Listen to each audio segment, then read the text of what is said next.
Les rugbyistes, du coup, le projet, c'est des hommes, des femmes, des personnes qui se soignent, qui sont en rémission ou guéries, associés à des personnels soignants, des entraîneurs, des bénévoles, qui partagent 2 fois par semaine un petit moment de rugby, un petit moment de convivialité autour du ballon ovale.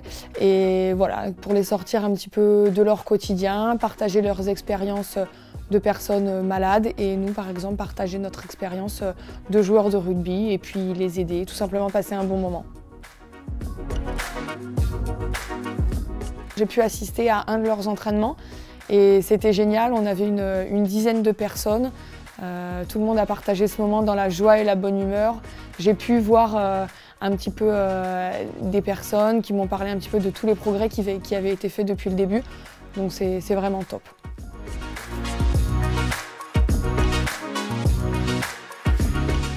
Être parrain, c'est faire un peu la promotion de cette activité, venir de temps en temps un peu voir, participer aussi, comme ce soir, puis accompagner les gens. Alors certes, c'est sûr que ce n'est pas une activité où je suis toujours très disponible avec tout ce que j'ai à côté, mais au maximum de suivre aussi avec Caroline, avec les gens de l'ASM, comment ça évolue, pour accompagner, être porteur d'idées peut-être, d'accompagner aussi sur d'autres projets au niveau du sport santé.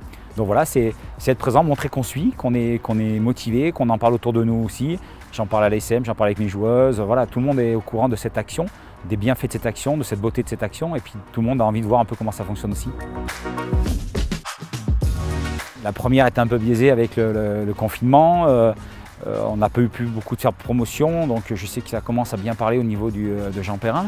Voilà, c'est une véritable année entière se prolonger pour voir un peu les bienfaits. Mais j'espère qu'il y a de plus en plus de personnes qui sont intéressées, qui ont conscience que cette activité rugby, entre guillemets, peut être aussi bénéfique pour les gens, peut être pratiquée par des gens un peu en situation de maladie ou de rémission. Donc c'est important que tout le monde sache que ça existe, qu'on peut s'éclater à travers le rugby à toucher, qu'il existe aussi cette activité un peu parallèle du rugby qui permet à tout le monde de pratiquer et de prendre du plaisir.